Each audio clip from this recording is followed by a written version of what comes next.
Hello, my friends, and welcome back. Thank you very much for being with me again today. Well, don't you like this kind of statements? When someone says, well, I want to get engaged in diplomacy, I want peace, but you don't want. Well, why don't you just tell us what you want and let the other side respond for itself? I heard the other one saying, well, we are interested in mediation and in negotiations, but the other side doesn't want to. I never heard yet the Russian Federation, any of the major politicians, leaders, making one statement that they don't want to negotiate. It only one time, when it was a time when they said, oh, the negotiation terms changed according to the situation. That was Peskov and Lavrov. And that was when things change on the territory. But I have never heard them, well, I'm not going to negotiate.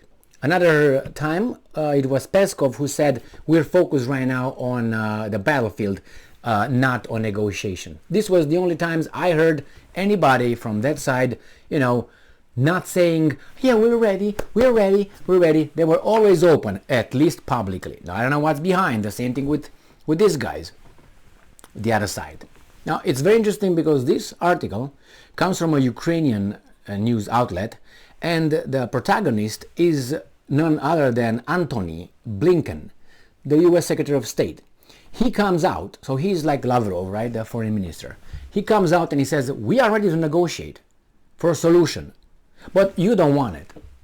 Why? Don't tell me what I want and what I don't want. You tell me your side and let me answer to that one. You just said it in the air. And I'm pretty sure it's going to be like this, like the Russians said. Before the invasion on the 24th of February, Lavrov in 2021 said, we are ready publicly to say, I want to hear, call the guys, like be live. Let's do it live. Call the guys, let's get them on the phone, do something, and live, you guys just record our conversation. Lavrov said that in 2021, I can't remember when, it was like in November, October. He said, so you don't hear us, yeah, we want to do it, but then in 5 minutes when you get a phone call from the United States, we're like, no, we don't want to do it. No, let's do it. Let's meet somewhere. Let's make it. And then publicly, both of us in the same room will say, yes, we want or we don't want. It is just, it's easy to do this to a certain point. Now, this is the title here. U.S. open to diplomacy to achieve peace in Ukraine, but Russia does not want this, Blinken. Yeah, so I want to be a good guy, but the society doesn't let me. It's your fault. U.S. Secretary of State Antony Blinken has said that United States is ready to participate in meaningful diplomacy. The same thing that Lavrov said about, 2 or 3 months ago, with Russia to end the war in Ukraine. Well, that's a very good step. Let's start with that one. However, according to him, Moscow does not even show signs of such a desire. What is this guy talking about?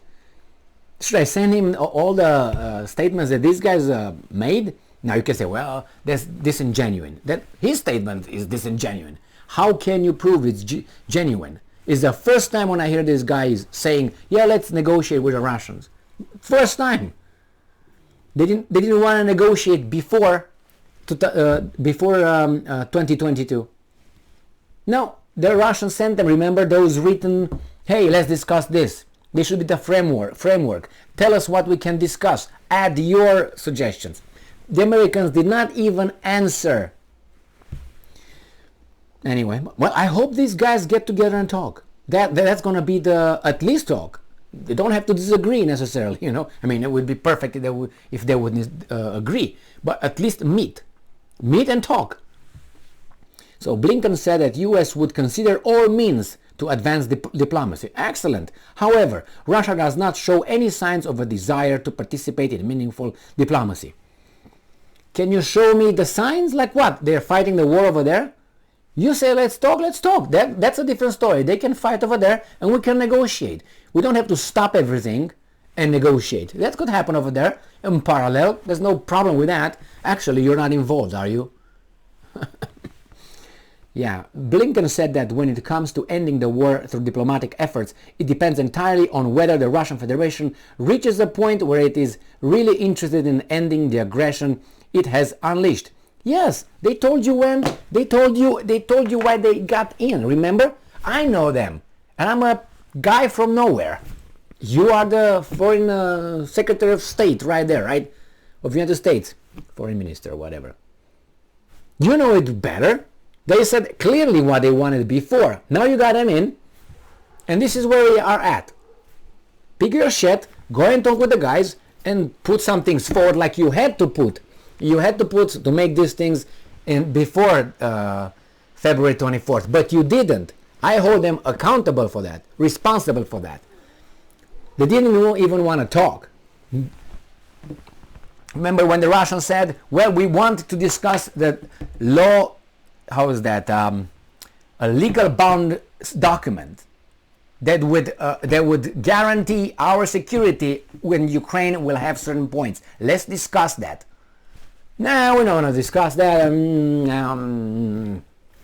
And since then, I heard Zelensky saying all the time, and his clique over there in Ukraine, saying, well, we're not going to go and discuss, we don't want to negotiate with Russia. No. We're not going to talk with Russia. Oh, now definitely we're not going to talk. Now certainly we're not going to talk. You weren't talking with them from the very beginning. From the very beginning. And because what did you want to do? You wanted to alter the Minsk Agreement 1 and Minsk Agreement 2 that were already signed. You want to abolish those and start a new one. What do you mean? And then after the third one, we're going to abolish the third one, we're going to start the fourth one and the fifth one? No, first you implement the first, the second, and then we talk about the third if it's going to be necessary. But no, you can't be like that. I mean, if you break the first one and the second one and say, I don't like it anymore, then how do I know that after 5 minutes after we sign the third one, you're going to say, well, actually I don't like it, I changed my mind. I mean, how can you do business with such a person? Like you go to get a job, you get to a deal, you sign the papers, and after 3 days you get paid less. You say, what the hell is going on? Well, I changed my mind. Let's renegotiate. Why would I renegotiate with you when 3 days ago we negotiated and these were the terms, and now you changed? What confidence do I have that when we're going to negotiate again, right, you're going to keep it more than 3 days? No. I mean, put yourself on the other side of the equation and see if you're going to like it. I personally would not like it. I don't think that's. I mean, you have to trust the other person a little bit. Otherwise, you don't get in business with that person because that person can stab you in the back in a second. So I don't think this Blinken right now is. At least he says it. Before they didn't. They were like, we're not going to talk to you. I'm upset with you right now. Give you the silence treatment. That's how they were, like children, like those, how do you call them, narcissistic individuals. Give you the silence treatment. Really? I can do the same thing, and where do we end up? Not talking at all. Do you want to end up to that? Okay, let's do it. See how the world is going to turn if we don't talk to one another. I mean, I can do the same thing to you, which the Russian says, no, we are available anytime. We are available. We're not going to talk to you. And Zelensky, definitely not going to talk to you because our boss doesn't talk to you. So, yeah. Anyway, it's a good development. At least the weasel is saying it, that we are open for it. But don't tell me what the other guys are willing or are not willing. But as of now, I have them saying at least 30 times that they are open for investigation, for negotiations. They never close the door. And the same thing, the meaningful negotiations. This was another term that Lavrov said about 2 months ago. And I was like, oh, meaningful. That means he doesn't want to be a weasel. Good. That means they want results. I'm waiting for that. We all want it. At least talk. As I said, you might not disagree here and there, but at least talk. Thank you very much for being with me again today. Stay strong, stay smart, look for the truth, and be just.